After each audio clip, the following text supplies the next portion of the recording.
Sir Marcos. Sir Marcos, ito na po yung ating sewing machine. So ito po yung freebies ng transformer, sir.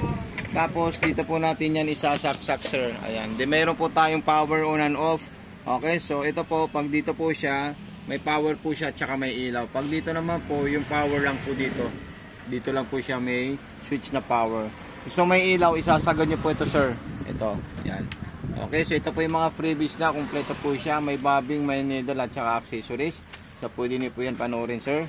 Okay, din ito po yung sinulid natin. Pwede po natin yan tanggalin. Tapos ilalagay natin ito, sir. Ayan. Ganito lang po natin yan, sir. Okay. Then ito po siya. Tapos dito, sundan nyo lang po, sir, yung pinaka-arrow po natin, ha. Ganyan lang po siya. Di kailangan po maipit po dito, sir. Kasi pag hindi po siya naipit dito, may tendency po siyang magbubuhol or magtutuho yung tayo natin sa ilalim. Then may maliit na hook po dito, tapos kailangan po natin ito itaas. Ayan, ayun po yung hook para maisabit po siya natin ng maayos. So ganyan po siya, sir. Then dire-diretso po natin dito. Ayan. Then dito naman po, ayan.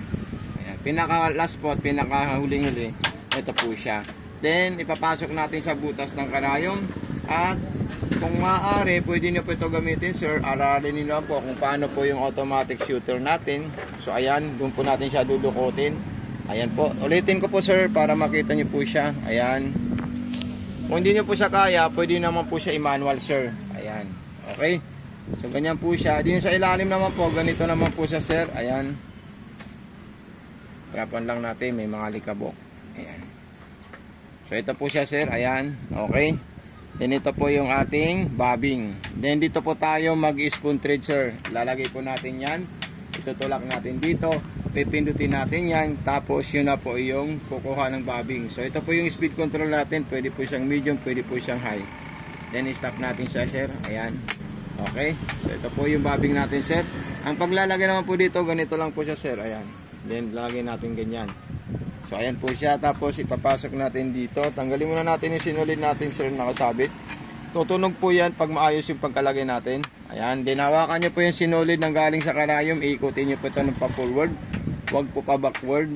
Huwag nyo po siya ikutin ng pa-ganon. Huwag yung pa-ganon, huwag po. Dapat forward po siya, sir. Then pagkatapos naman po siya, itataas nyo lang po yan. Ayan. Then ilalagay nyo lang po ito at ilalagay nyo po ito, sir. Okay, so sasampulan po natin yan sa ating tela. So ito po yung telang ginawa natin. So ganito po yung gagawin natin, sir. Ayan. Ito na po siya.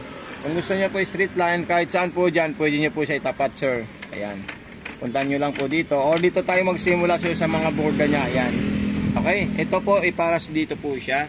Itong maliit naman po dito para sa distance. Kung gaano kasinsin yung gusto nyo. Ito po siya. 1, 2, 3, 4. Ito yung speed control.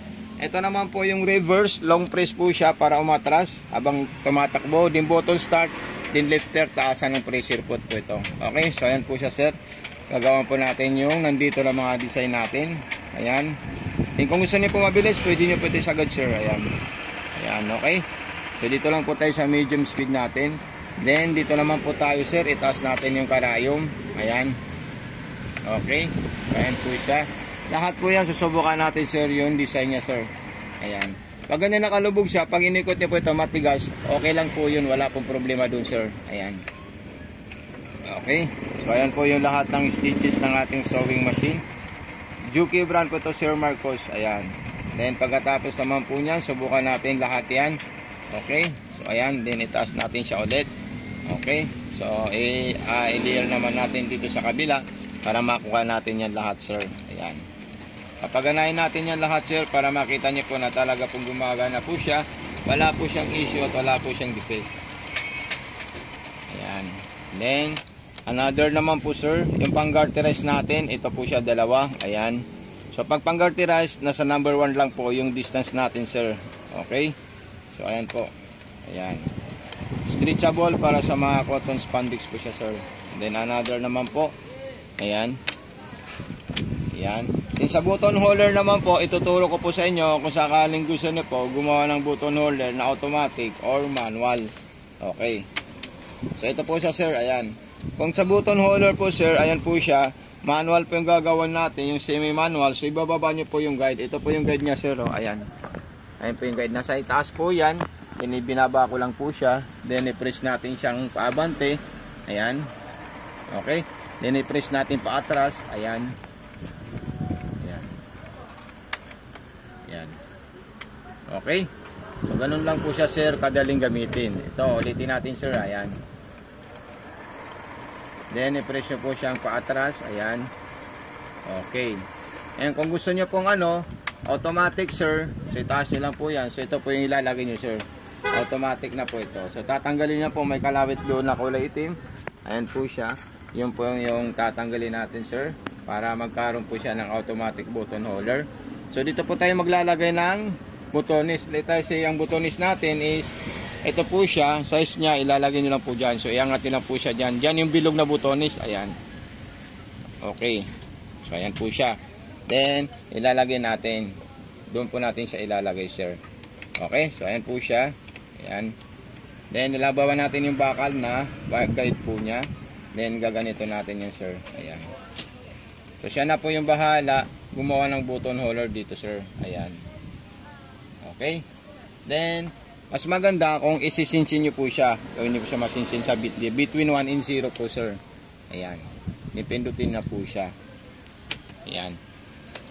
Pindutin na po siya. Automatic na po siyang abante.